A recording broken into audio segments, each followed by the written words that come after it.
That's the Charles E. Harris, 2118 North Newton Street, Algeria, Arkansas, 71730. It's July the 31st, 1984. 39 years ago today, I went to work on a Rock Island Railroad. This is another of my World War II tapes. This is a tale about some of my off-the-base activities and some friends that I made in North Africa during World War II in 1943. Now I'll give you a little bit of background on this. I was in a troop carrier squadron, 18th Squadron, 64th Group, 51st Wing, and at the time the 12th Air Force. We had come out of the States and went over to England, and our airplanes had made the invasion of North Africa, and I went over there on a boat. I was an airplane mechanic. And we met up the airplanes and went on up to Algeria, a city in an airfield named Blida. And at the time, I was a mechanic working on the line. I hadn't got on a air crew yet. I was just a mechanic working out there on the line. Now, the war situation stood like this. They hadn't made the second front over there from England to France yet. The Germans had all of those little islands out there, Sardinia, Corsica, Sicily, all of Italy, and they were still fighting down in Libya and that southern part of Tunisia. And we were stationed there at Blida, about 30 miles from the city of Algiers. And I was working sort of a day shift. I had a lot of time off. I'd get off, maybe 4 or 5 o'clock in the evening. I'd have all night off. And my main hangout was over there in Blida, pretty big town. But things rocked along, and we captured all them Germans and Italians down there in North Africa, and wound up the war in North Africa. And about that time, they were going to have a big victory parade, Everybody was going to blow it out. They had parades all over, That's Memorial Builder, something like that. Anyhow, they sent a little marching outfit, from every base. And they asked for volunteers, to march in the parade. Well, that was something new and a chance to get off the base and see some more country and meet some more people. So I volunteered for it. We marched around there and had close order drill, manual of arms, all that stuff. We got where we could march pretty good. Well, we'll go back just a little bit. Now, there was a young French boy named Carl Sucroon. He's about 17 years old. He said he was a French Jew, and he looked like one. He was almost 6 foot tall then. Couldn't be a tall man. And he was still going to school, but he was a barber. He was making some extra money. He'd come out there at the airfield with a little sack slung over his shoulder, and he'd cut the guy's hair and shave him. And he was a real nice young fella. And me and him got acquainted, and we got to be pretty good friends. So Carl invited me to his home. Went in there in Blida, and they lived in an apartment building there up on about the 3rd floor. And I remember you go in, they went in the elevators, in them days. You walk up the stairs, and he had, or his father, had that whole floor there, and that part of it. When you went up them stairs, it wasn't nothing but their apartment. I think it was about a 4-bedroom apartment with a big dining room and kitchen and a nice bathroom, and another room there where his daddy contacted his business. His daddy was a tailor. He made clothes, men's suits, pants, and things like that. And he was a pretty prosperous fellow, not way up, but not way down either. And he was a live wire. Boy, I tell you, that old fella. He was about medium height, slim, wore a suit all the time. Full head of dark hair just turning gray, and big mustache. And I guess he must have been rocking on about 50 years old, maybe between 45 and 50. He sort of looked a little bit older than he was, I think. But the old man didn't speak any English, and he didn't pretend to. Boy, he was a Frenchman. Now, Mrs. Suku and his wife, she was a typical French housewife, and she wasn't trying to make any conquest or impress anybody or anything. So she was a little plump and didn't dress, to impress anybody. And she didn't speak any English either, and made no bones about it. Well, they had some kids. Now, there was Carl was 17, and he had an older brother. Now, that boy was named John. What we'd call John. They sort of pronounced it a little bit different. Now, he was about 20 years old, and he was in the army. He was in the French army, I think, sort of a draft deal, anyhow. He was stationed over there about 35, 40 miles away, a town, pretty large town. And right outside of town, they had a French Foreign Legion camp out there, a post, fort, I guess you'd call it. It was sort of made on the order of those old French Foreign Legion pictures that you see, in a picture show. I'll get around to it in detail a little bit more. Well, John was in the French Army, but he was attached to that French Foreign Legion post out there. And that's where he was stationed. I didn't see too much of him. He'd come in every now and then. We got acquainted. We were pretty good friends. Now, Carl had a sister who was 16 years old, and her name was Amy. Now, in French, Amy meant friend. Well, Amy was she wasn't tall, but she was well built, and she was real headed, just like those French Jews were. And she was sort of a quiet girl. She didn't say much. She was still going to school, and she was studying English, and she could get along pretty good from what she picked up, around soldiers and everything. Well, we'd communicate pretty good. Well, now, as things rocked on, me and Amy got sort of engaged, and she's my girlfriend. But them people, they just took a light view of that. That was just sort of a now comical thing. And they kept their eyes right on us. Boy, they never did let us be alone with each other, the way it was. But anyhow, there was another girl, Yvette, was about 13. Now, Yvette was a different type. She was, her hair was a little bit lighter, and she was sort of slim. She was going to be tall and slim. And, boy, she was just a little impish clown. Boy, I'm telling you. That little old girl, she loved me like a brother. Always jumping around on the lap and picking at me. And she talked real fast and everything. And it was just a joy to be around her. And then there was a younger boy, was about 10 years old. His name was Georgette. George. I used to tell him that Georgette was a girl's name.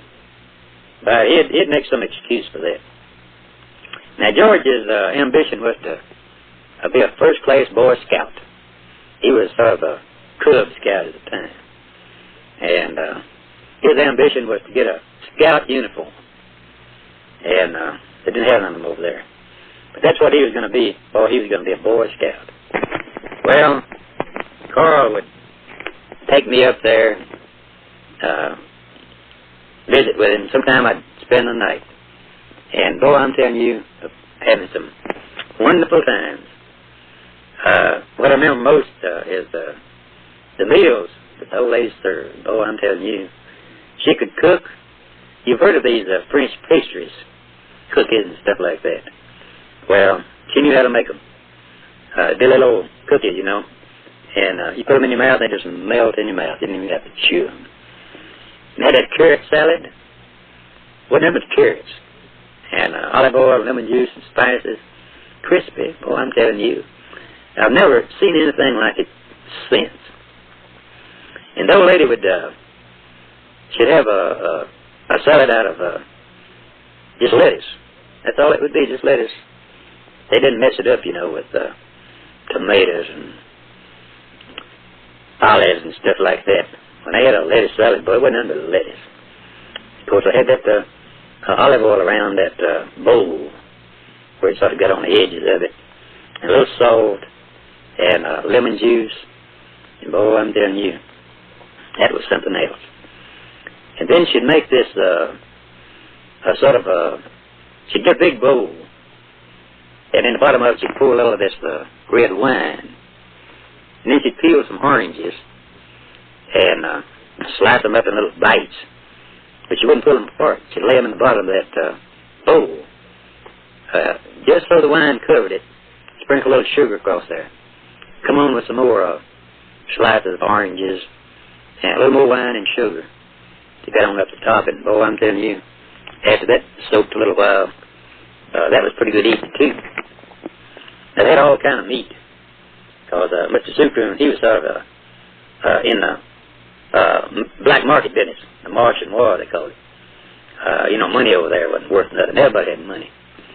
But what people wanted was material things, something to eat or wear or something like that. And the old man, boy, he had plenty of fresh meat, fruits. They had some lemons over there, the biggest lemons I've ever seen in my life.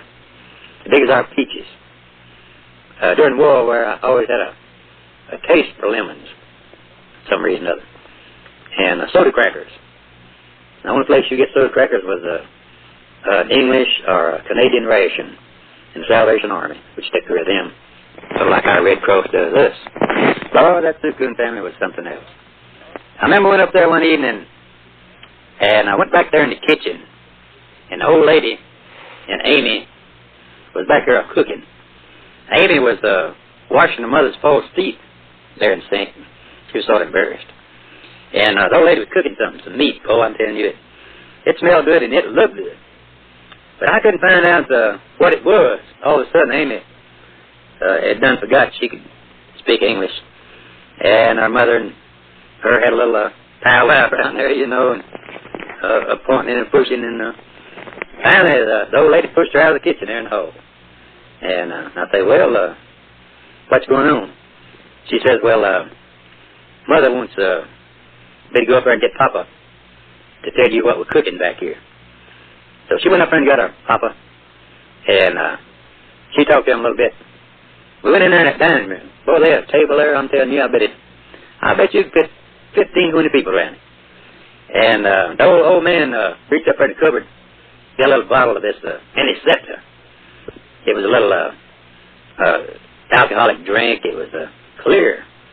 And you mix it with a little bit of water, it'll turn sort of milky and had a sort of a liquid taste to it. And then it would clear up clear again. And boy, real potent. But it was outlawed over there. Made out of that anise seed, which was sort of a drug, habit forming. And anyhow, everybody had some. Now, you got down a little glass and mixing it a little bit. And he was walking around there mumbling to himself, and he told me, you know, and he put them hands down there, you know, and start jabbering around, and then he'd give that up as a bad deal. And after a while, he come over and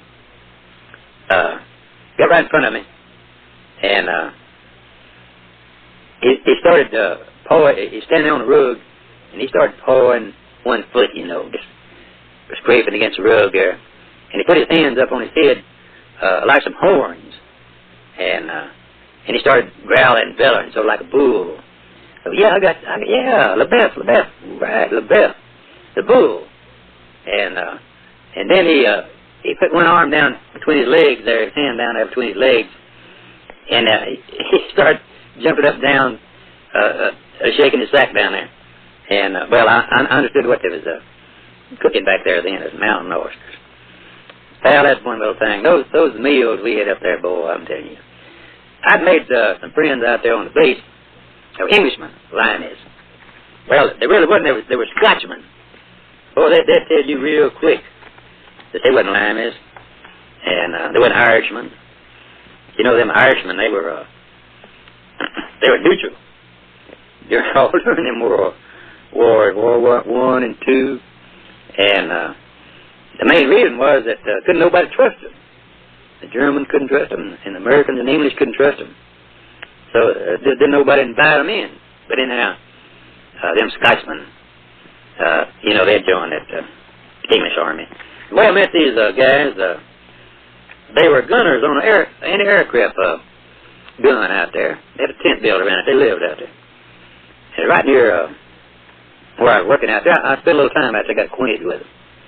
I was out there one day talking to them, and the sergeant said, "Charlie, would you like to have a cup of tea?"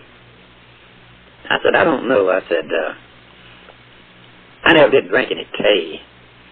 I said, "Is it good?" He says, "We like it." I says, "Tea." He says, "How do you spell it?" He says, T-A-Y. Well, he's just putting on.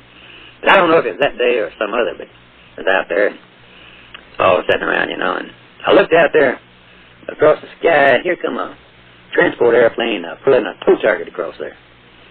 Didn't nobody see it but me. And I didn't know really what it was, you know, it was a tow target. But I just thought it was going someplace. But I punched one of them guys and said, "Look yonder." And boy, he looked out there, and I'm telling you, they pulled the cord there, and that top of that tent fell down, and they started shooting that gun. And boy, they shot there until that target thing was out of sight. That sergeant told me, he said, "Charlie, if you hadn't seen it," said, "we'd all been busted. We'd all been busted right down to privates. We'd been over in the mess hall, peeling potatoes." And said, "You're the only one that saved our job." And boy, I'm telling you, if we hadn't seen that thing coming on there, it'd been too bad. Well, I took them fellas up there to Sioux Croons, and you know, they had some mighty good rations. Those English and Canadians did, and they'd take some of them up there and help out on the supper, you know. Well, that was a nice way to pass the war, you know. Well, I was talking about in the beginning about this victory parade, and we got all ready for it. We got in some trucks. There was about 24 of us, maybe not that many. And there was a captain there, sort of a duty officer. He got in the Jeep, his driver. We all went over to that little town and had that big parade. Now, John Sucroon, that soldier out there at that foreign agent camp, he was in it too. They had some soldiers marching there. In fact, I got some pictures. Some guy took to that and gave me a couple of them. Me and old Sleepy Harold. And, well, they had a big blowout, a big parade. After the parade was over, well, me and John Sucroon got together. And me and another soldier, buddy of mine. Everybody else, you know, got in the trucks and went on back to camp. But me and this boy didn't. We stayed over there. We had sort of a history of violating the rules, you know, and everything, and just doing what we wanted to do. I learned right quick that in a war like that, everybody had their own problems, and their way of life, or maybe they had something cooking, and they wanted to get on about it, and they didn't want no interference, and they didn't want to mess with nobody else. And everybody was just jogging along with their own problems and everything, and wasn't paying no attention to nobody else, if you stop and think about it. And if you would just jog right on along with them, you know, just like, boy, you was the king of the town, there wasn't nobody paying no attention to you at all. Just about the only people were the military police and They wasn't out to hurt nobody. Boy, they looked the other way, every way they could. Only thing they done was just pick up some guys that was liable to hurt somebody or cause some trouble or something like that. Just for instance, if you was walking down the street and you were out there without any pass or anything, you know, just walked off or slipped out the back gate, and if you were walking down the street and you see on the other side of the street a couple of MPs coming your way, you know, oh boy, don't duck in no doorway or don't hide, nothing like that. Just cut right across the street towards them two MPs. Boy, just walking, your chest throwed out, and your little bag, you know, just like you going to deliver a letter or something from a general. But you sort of gauge it, so you'll hit the street just right in behind them. You don't exactly meet them face to face, just right in behind them. And they see you coming, you know, toward them. Well, can't be no harm in that fella. And they just dismiss it. You're going about your business. Boy, just act like that the world is yours, and the war was right there to take care of you, and ain't nobody going to say nothing to you or pay no attention to you. It's just exactly the way it was. I went everywhere I wanted to and done everything I wanted to do, and nobody ever said nothing. Well, let's see where I was. Yeah, I was over there after the parade broke up, and Minnesota met up with John Chacon, and we started visiting. Boy, we went to them joints around town. We went to homes, and we met a lot of people, and had supper, eat, drank, and long about, I guess maybe about 4 o'clock in the afternoon, John said he had to go back to camp. Said his army wasn't like ours. He said they're about 75, 80 miles out there in the desert, and said there wasn't no green palms growing around it, or pubs, or lounges, or anything like that, or pretty women. That it was just out there in the desert. And he said he didn't want to have to take a chance of being transferred out there, so he said, now, I tell you what, said, you come on back out there with me. Said, they've got accommodations and facilities out there for visitors. They'll show you through the whole outfit. Okay, went on out there. And they had sort of a reception center there, just for visitors. And, well, this fort, it was laid out just like a fort, like you see in the movies. The buildings all around a big parade ground there, you know. And you go in there to the reception center there, and there was they said that there was an officer and a sergeant and 2 soldiers. And we went on a tour of that post out there.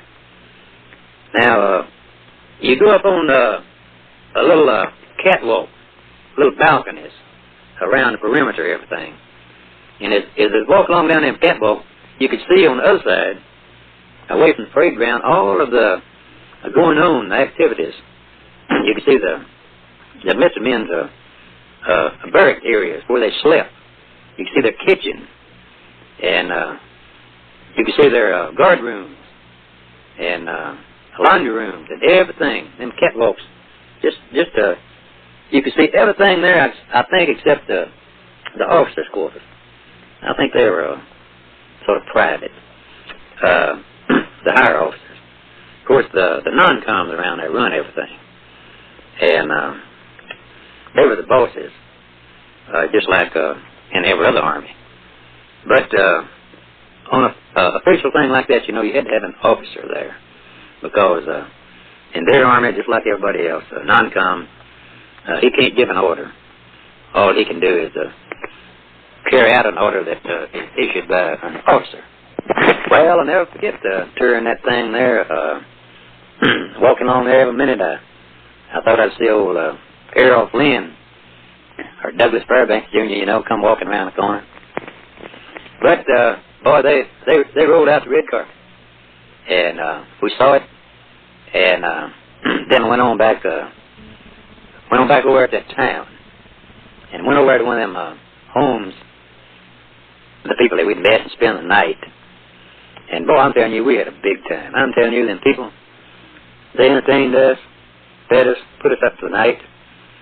And then the next morning, well, we left and went back downtown.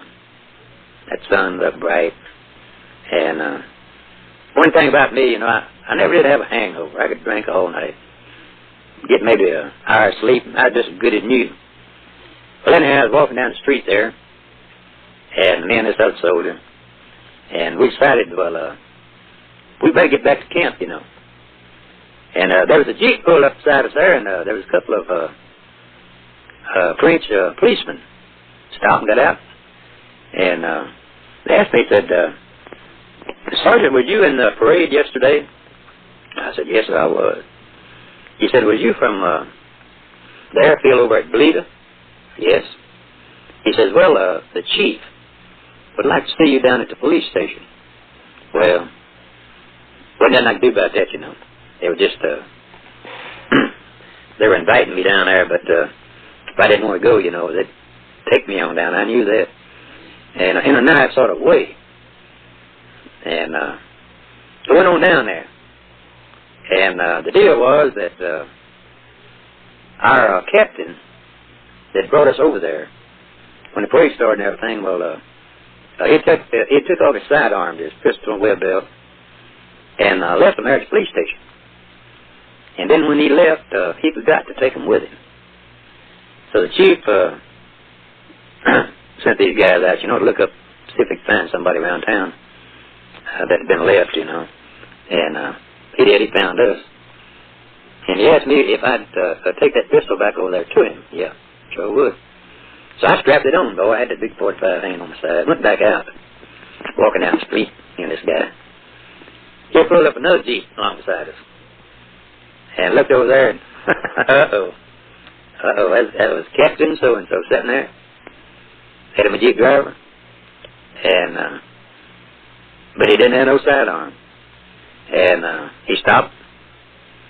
Sergeant, Captain, said, is that my 45 you got there? Yes, sir.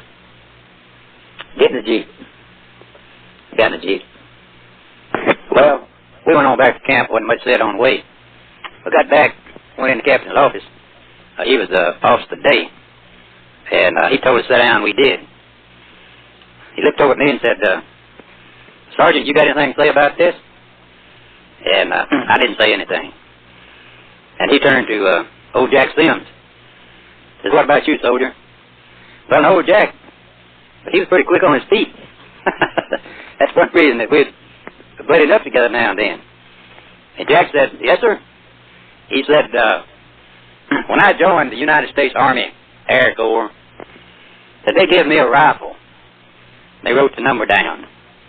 They said, now, soldier, said you can desert, or you can go over the hill. You can cuss an officer. You can knock a non-com down. You can do anything. And he says eventually when the war is over, that they'll let you out of the guardhouse and you go on back home. But he said if you lose that rifle, he says, boy, you're dead. You're a dead hillbilly if you lose that rifle. And he says, now I kept it right by my side when I was supposed to have arms. He said, I've still got it. He said, I imagine that a soldier's rifle is just about like an officer's 45. He said, don't you think so, Captain? Well, Captain looked over at me. He said, Sergeant, if you'd have said that, I'd have personally beat both of you half to death. Right here and now. But he said, Private Sims, he ain't got a damn thing to lose. Well, Jack, he stood up, he come to attention. He says, will that be all, sir? And Captain, he stood up, looked at him. He didn't say nothing. But old Jack threw up his hand, gave him a big salute. He said, thank you, sir. Well, the Captain, he saluted him. You know, that's means, okay, that's it. So be it. And old Jack, he turned and walked out of the office. Well, the Captain sort of unconsciously reached down, patted his 45, He looked at me and he grinned. Says, "Get out of here, Sergeant." Well, that's the way it happened to one dog face. In a big war along the North African coast, spring of 1943. And I'll add this to the little story. If it ever happens again, I hope it happens just exactly the same way.